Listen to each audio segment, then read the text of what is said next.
Hi, I'm Jane, and I'm here with Michelle and Tom, and they are from Manitoba, and they are here to tell me their love story. They met 11 years ago in December, and they just celebrated their 9th anniversary, wedding anniversary.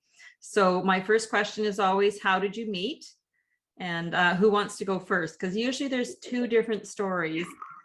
Right? Right, always. The same story. So we met online Okay. and it was the only time with deciding to speak to someone that I actually blocked my phone number. Okay. And I don't know why? I just thought, I'm blocking my phone number. I'm going to call, but I'm blocking it. So we talked on the phone on Boxing Day. Yeah, you were shopping. 2010, and Tom was going to Saskatoon to see his family for a couple of days with his two kids. December 30th, when he got back to meet for the first time and go for a drink. But in our first conversation, we did the usual, where did you grow up? And you know, Jane, coming from the same hometown, I say, Tom is from Saskatchewan. I said, you've never heard of my hometown. Yeah. Just have never heard of it. And he said, well, just tell me, where is it? And I said, Pilot Mound. And he right away said, oh, do you know the Brookses? Yes, of course. Of course I do. And he said, well, do you know Derek? And I said, yes, I used to babysit him. Small world.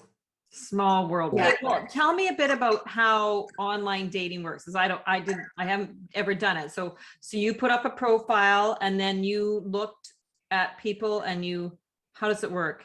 Typically will give you, I think the one that we were both on will give you, you can kind of put a radius of how far a distance, do a list of people that are a similar match or what they feel are compatible. Tom's profile popped up and I sent him a message, and it was one of those things, I was kind of at the point like, you know, if he doesn't answer me back, nobody knows but me. So Right. not a big deal. Like it was past the point, you don't have hurt feelings, you don't feel rejected, whatever. It's She was hitting on me though. whatever. So he answered me, I think right away. And we just, decided to meet. We met on a Thursday, was the 30th. We went out for a drink. Mhm. Next night I had plans for New Year's Eve, and Tom came with me and met a bunch of my friends. And then 2 days later, I took him to one of my closest friends for dinner. Wow. So it was right away. There was a connection. So Right Yeah, away. it's pretty interesting. I mean, it was easy enough to sort through, what we had as far as common ground and interest when you meet online and both coming out of relationships prior. You have realistic expectations, you're down to earth, you're more practical. And I think we both had realistic expectations as far as a dating site, just looking for normal. I mean, I wasn't looking for really anything and was so pleasantly surprised. So you set your sights low and expect the worst and hope for the best kind of thing. And if nothing else, it was a bit of a pastime. And yeah, it was great that we connected, and yeah, it seemed like such an easy fit so soon after we started to see one another. so then you dated for a while. Now, when did you know that Michelle was the one for you? Oh gosh. Well, we started to date with greater frequency after the New Year's, and we started to spend more and more time and more extended time and sleepovers and things like that. So it was probably within 4 or 5 months, I think, that we have pretty pretty good idea that we were well suited for one another and wanted to make more than just a We did. 'Cause casual we moved relationship. in 5 months later. You moved in 5 months later. Okay, so more than like this was a commitment. It's we're moving in together. Okay. Well, Michelle would, would come over to the condo, would have sleepovers over at my place, and next thing you know, she was bringing a little shelving unit, or she was leaving stuff that might as well be nicely stored, and things like that. Fixing his place up. Okay, getting it ready to sell maybe so he could move in with you. Staging it. Yeah, Right? exactly. Right. Yeah. It was really, it was just so comfortable and just felt so right and had all the little things I think we were both looking for right away. Like it just, It was just easy. Yeah. very easy. Yeah, Like, we knew we were very super easy. compatible and Mhm. just enjoyed each other's company. Like pretty quick. And I think really, if you think back from different conversations and stuff, I mean, as far as making that commitment, yes, we were a few months in, but I think really knowing, and I think you get to a point where it's knowing what you don't want and what you do want just was all there. And I remember talking to another friend that happened to know Tom through business dealings. And I told her we had met and it was very early on. And I said, like, what's your thought? And she said, if I had to describe him in one word, it would be genuine. An amazing way to describe someone. And it just kind of solidified things even more. And I thought, like, that's a pretty strong word. A big impression on me that she chose that word. Yeah. Yeah. So that was kind of it for you. That was like when she said he was genuine, you went, okay, all of my feelings that I've been thinking are real. And, Yeah. this is it. He's the one. Okay. So that was pretty early on in the first couple of months. And then at 5 months, you moved in together. Now you both have kids. So was that an issue? Well, my kids were already adults, even though we are almost the same age. Yes. Me being a little older and wiser. Right. My kids were both already adults and both living in Quebec. Okay. I didn't have any kids at home. I was at home by myself. Yeah, and my two kids were living in Winnipeg, and they would see us on different times throughout the week or whatever, and on the odd weekend and things like that. So yeah, it was. I mean, it was a bit of an adjustment for sure, but not like anything insurmountable. And it was just a matter of everybody kind of finding their new norm Mhm. and establishing new relationships and things like that. Right. Yeah, it was never really an issue for us. Because we didn't have full-time care of Tom's kids. Like we Yeah. definitely had the easier end of Mhm. responsibility of having children all the because the kids were 12 and 14. Okay. So pretty young. Pretty young. Yeah. Yeah. You know, we worked through, there was lots of like the teenage with both sets of parents in the same city for most of the time. It was, you just support and For work sure. it out. And Yeah. Good. Okay. So now when did the proposal come? Oh gosh. June 1st, 2011. I And love then Tom moved in. Really? Yeah. Oh, okay. Then So for that weekend, I can't it. remember. So it was the weekend you moved in. Yeah. And how did you propose, Tom? Do you remember? yeah, I think we were. I'm pretty sure wasn't it when we were laying in bed? Yeah.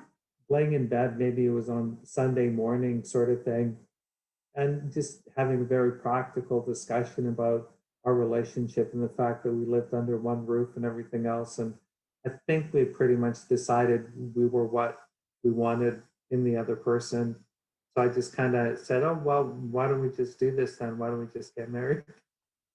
So it was not like one of those great heartfelt, scattering rose petals or anything. It was like, It was like hey, maybe we should get married. Okay, all right. okay, well, awesome. Okay, so it's just very casual because I mean, at this point, it's not like you're 20. No, exactly. And you've had some experiences and you want, and you know what you want, and it's a little easier to No, and decide. we both knew that we are relationship people. Some people are not really relationship people. If they get out of a situation, whether it's a marriage, a long-term dating, whatever, they might realize, oh my God, yeah, I'm so happy because I'm on my own. And neither one of us are that way. Mhm. We both crave having somebody in our life. This is that person that I want to have in my life. So yeah, let's just do this. I mean, we're going to be together anyways. What's the point of dating and living together and all this stuff? We might as well just be married. It was the following year we got married, and we were in Winnipeg at the Fort Garry Hotel. We got married. So we had a justice of the peace and invited a number of good friends and family and things like Yeah. that, and just basically had a great Like party a cocktail party and with got married in amazing the middle of food, it. and yeah, it was awesome. Love, To drive anywhere after that night, so that was kind of Yeah. nice. yes. Oh, Yeah. nice. How nice. And so now it's been 9 years. Okay. So my next question is, can you tell me what your wisdom is for other couples and what makes you two work? Like, it's kind of like, what makes you work? What's your wisdom? If you had to give some wisdom to someone about relationships. I know. Okay. I know what I would say, and it's a little cliche, but it's it's the old one, like, don't sweat the small stuff. Right? Appreciate what you have. We've both been, and I think most people, except younger people, obviously, once you have a certain amount of life experience, you realize what your priorities are. And it's not about having the biggest bank account, and it's not about having, this track record of amazing trips or a garage full of fabulous sports cars. It's about having genuine happiness in your life Mhm.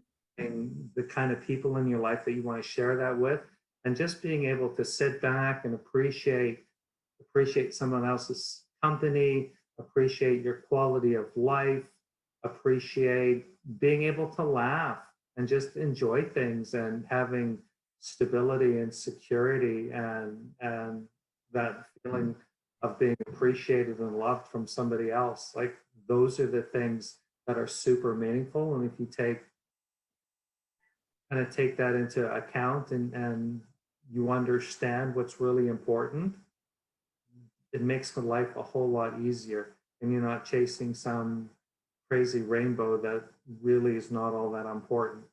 Right. Figure out what's important in your life. And sometimes you have to suffer through some things before you understand what's important. That's pretty cool. Totally.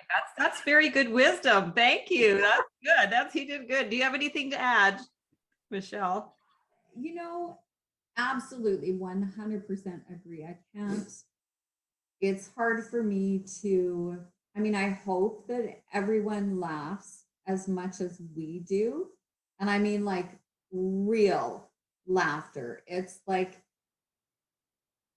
most of the time, I think when we're laughing about stuff, it's like tears in your eyes laughter. We just enjoy each other's company. We have a blast, whether we're driving in to town to get groceries, we're car dancing, we're singing, we're playing the music loud.